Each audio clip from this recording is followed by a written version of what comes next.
Today we're going out to the Middlegrounds, and that's about, we're in Palm Harbor, Florida right now. It's about an 80-mile run out.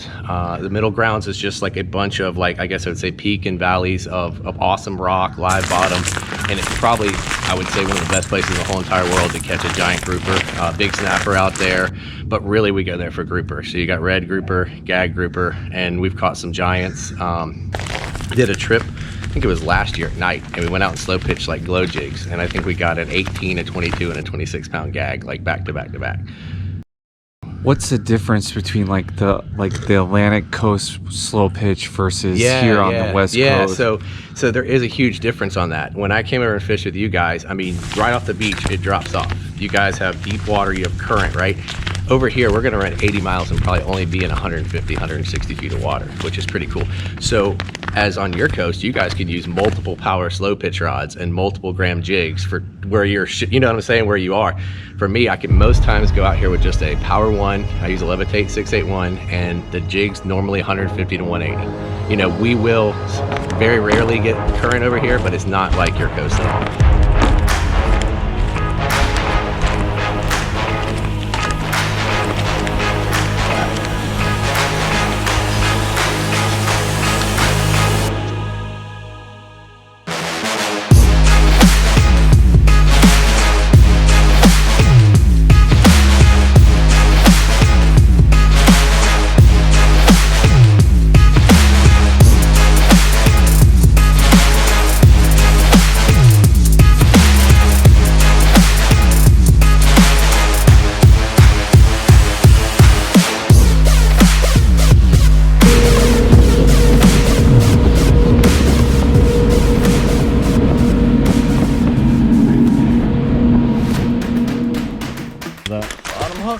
I know.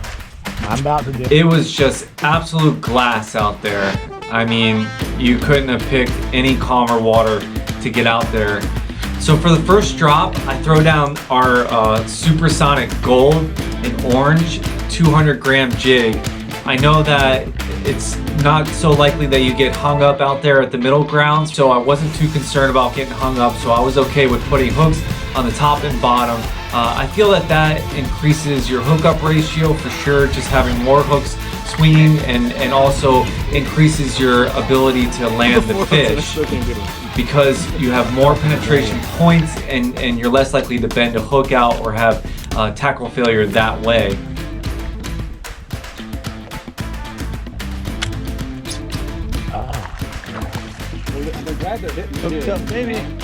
The first thing that I noticed is that the water is crystal clear.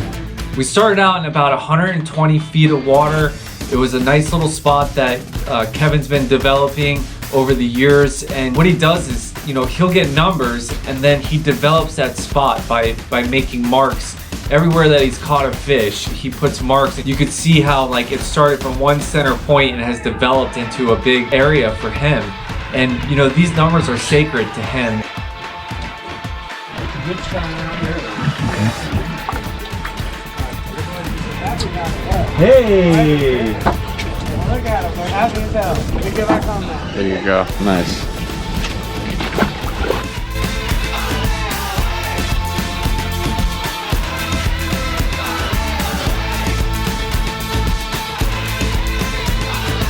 Grouper, just catch them two at once.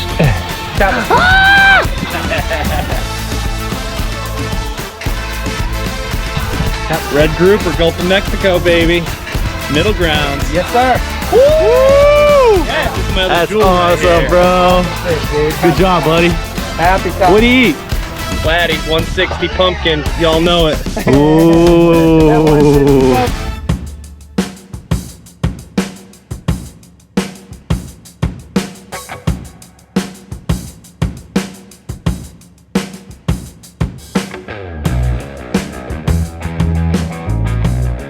We went specifically to target Amberjack.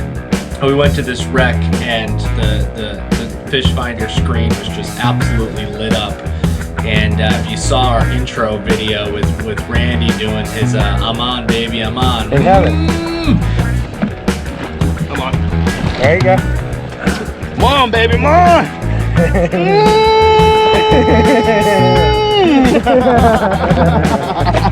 He's so stupid. Yeah, we're not having any fun at That's all. when it went down over the Amberjack spot, and we were quadrupled up. I'm pretty sure all 6 of us were hooked up at the same time at different points while targeting this wreck. We did multiple drifts over it. Oh, here comes that big bait ball. I think you got a big one. He's running hard. Let me know. I need to turn it. Yeah, he's coming my way, so I'm gonna wait for just a second. Even with Alistair, I have tried to have some man. Alistair got a decent fish on. Here. Alistair got a decent fish on. Come on, high speed. Actually, the size of the Amberjack wasn't quite there. They were for the most part juvenile. I pulled up a couple doubles on my jigs a few times, and then I got some. After about 5 or 6, you know, I picked up the camera, took a break, and an incognito break where we really need good video footage, you know, for this video and you guys. And what I'm really doing is taking a break and giving my arms a rest. And that's when Johnny hooked up on that 36 or 37 inch Amberjack that we did put in the box to take home with us.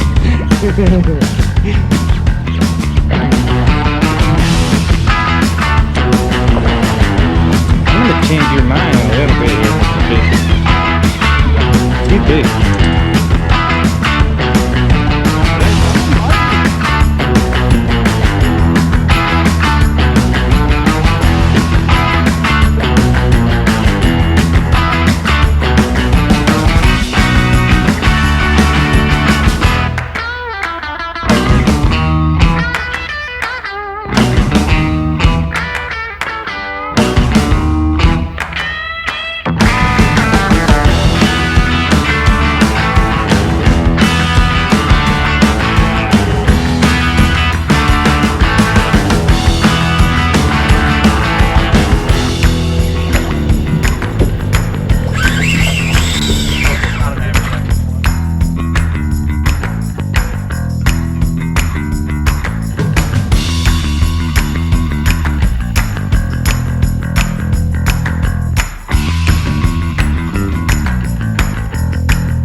Let's talk about technique just a little bit. So if you notice that Chris and I, we put the rod across our forearm as we're jigging. And the reason why Chris and I like to do that is that it gives us a fuller range of motion when jigging. So in other words, we can get up higher and we can go down lower. We have a full range of motion. There's a lot more movement from putting it across your forearm, as well as sensitivity going right into there. And what you'll notice is that Randy and Ryan actually will put a slow pitch rod under their arm here and jig like that. There's no wrong way. There's no right way. There's no wrong way. But another thing that you'll notice is Ryan is doing a very long motion and moving through the water quickly as he's targeting the Amberjack, because we saw that they were on the screen and they were from the bottom up to 30 feet. So what he was doing was working his jig quickly through the water up to about 30 feet and dropping it back down, trying to get him in front of as many fish face as he could at that time. But then you'll also notice that whenever Chris and I are targeting grouper, we're doing subtle pitches and we're staying tight to the bottom. So that would be kind of the difference between targeting grouper and then targeting Amberjack. We can actually, this rod, this is the Pro Jigger by Johnny Jigs, and you'll notice that this forearm grip is in a different spot. One is down further and one is up further. So what that does is this one that's moved down a little bit will actually be great for the guy who fishes with it under his arm like Ryan Hanks or Randy. And then this one here will be better for a guy who fishes with it on his forearm, giving you that cushion. Either way though, by the time you slide it on your arm, you're still hitting a little bit of cushion to protect your ribs whenever fighting a fish. So this is an option that you guys can think about whenever you get into the Johnny Jigs Pro Jigger. If you're willing to wait for us to produce it one way or the other, if we don't have it right here ready in stock, just let us know what your style of jigging is and we can make this happen for you.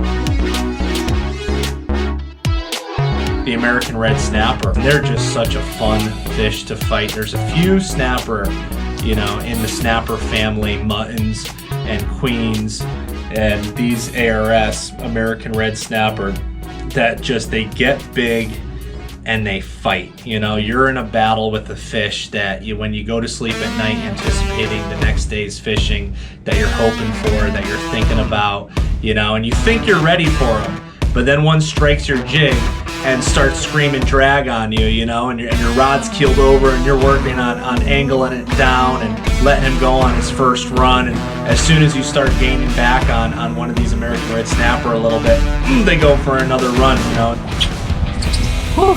Just a couple bumps on the bottom and boom! This thing hit hard. They're tugging and they're fighting and they're giving you a battle all the way up, and they'll go on several, you know, small or large. I mean, even a 10-pound red snapper will go on a significant run and try to dig back down, and you're thinking, I got a quality grouper on, or I got a quality, you know, snapper on, and they always come, they come up in their size to them, you know, and it's definitely a happy feeling and an accomplishment, you know, when you get a decently sized American red snapper. Man, we were catching them left and right.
Blackfin, bro.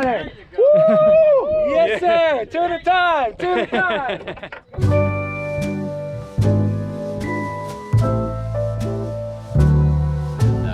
You know, to have this little crew, it's a good group of people, and I mean, that to me was the best part of the trip, is the people, man. I mean, I really enjoy actually wearing out Alistair more than I do catching fish nowadays, so to be able to do that the whole entire time was awesome. But you guys are out. Thanks a lot for coming over. Man, I just jigging. I just love jigging, man. I'm just a jigging fool, man. You know, I like jigging more than anybody. Man, I love it, dude. And Johnny and Chris, man, they love it too. So I think we share that same passion. You know what I mean? And you can see it in my eyes. But yeah, man, I had a blast with you guys, and Hope to see you guys soon again, man. Kevin, favorite part of the trip?